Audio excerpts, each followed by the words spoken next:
Right, part one. Let's start building this Hyper. I've got the spares of like about three X Nitro Hypers in here. But we'll start with the obvious, the chassis.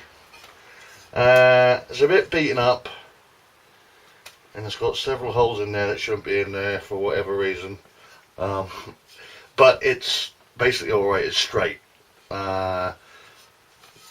Don't really need to do anything to it other than I'm going to give it a rub down, clean it up, and give it a coat of paint just to make it look nice. I do like my cars to look nice, even if they come past at a blur. So just going to rub this down, wash it in the old dishes tub when the wife ain't watching, and then we'll give it a coat of paint.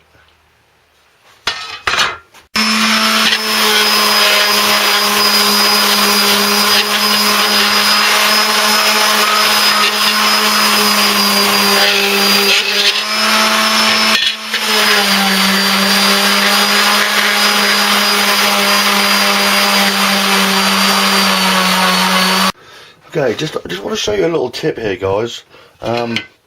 If you've got sticky, you know, like doesn't matter if it's decals or, you know, where there's been, I don't know, some sticky back Velcro or whatever, and you can't get it off. Lighter fluid. Use lighter fluid, alright? Just pour it on there, and what it does is it reacts with the glue and it lifts it right off. So I've just got a sponge here, right?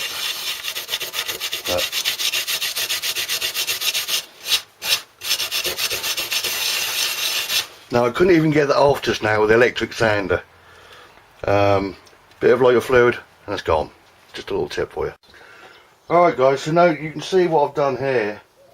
I've rubbed it down, I've washed it with fairy liquid, you know, washing up liquid. And what I've done here is I've taped over where the diffs are going to be. You don't need to paint those. It's probably actually advisable if you don't. Last thing you want is bits of paint going up inside the diff or anything like that, you know. So it's best to leave those alone. A lot of people will tell you don't even paint the chassis, but I've never had a problem. So, but I do like to cover up where the diffs go, all the gears and things like that. All right. So I'm going to give this a primer of white now, and then I'm going to go for like a bright orange. Purely really for video purposes, so you guys can see everything better when I start building it. So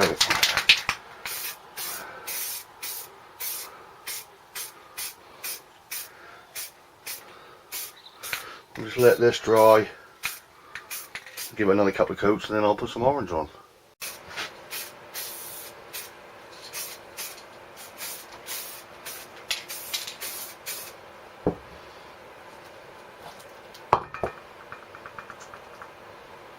Okay, that's good enough.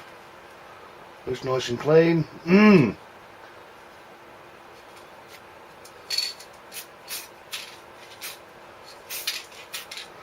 So we'll leave that to dry, and we'll start gathering some bits. Okay, there it is. It's all done. Looks a bit funky with these bits not painted, but obviously you won't see them once the diffs are on. It looks nice and bright and clean, and yeah, I'm happy. Right, let's see if we can find some bits in the box and start building it up. We'll start with the rear end and get that complete and move forward. Alright, let's take a little look in the box of spares.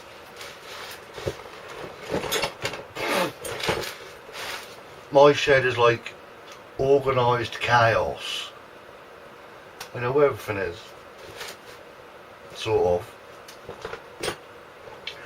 But I like doing this. You see, whenever I've broken down rollers and stuff, like anything to do with the Hyper, I just throw it in here if I ain't used it. And that's lovely, because you know what? When you need something, you go in here, you find it's like a lucky dip. You find something you want, it's like, woohoo!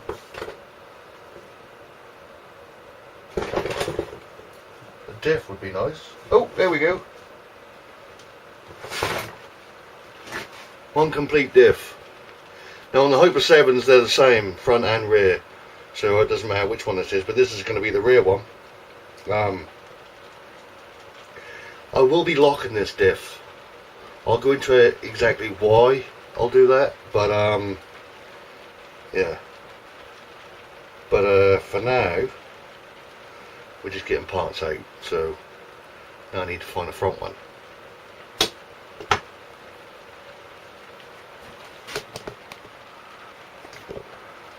But we've made a start. Let's see what else we've got in here. Oh, yeah. This is the center diff. A standard Hyper 7 center diff.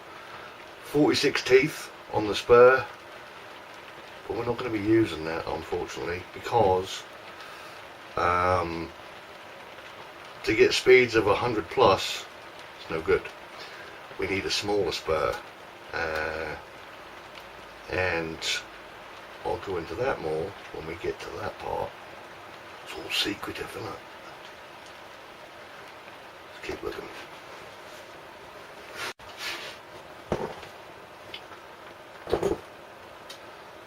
There we've got a couple of arms.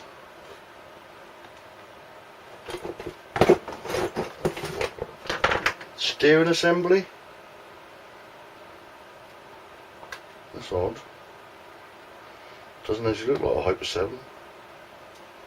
Maybe it is. Must be. I put it in here. Organised chaos. See, told you. Never know what you're gonna get. We'll see. That might work. Shocks, big bore shocks. Pretty good nick. Steering servo. Right, I'm just going to get all this stuff and lay it out, right? You don't need to see me rummaging. Okay, so we've got two rear arms. We've got the upper arms, got the hubs. Got pretty much everything we need here. I am going to be taking these hubs off and the diffs apart because I have bought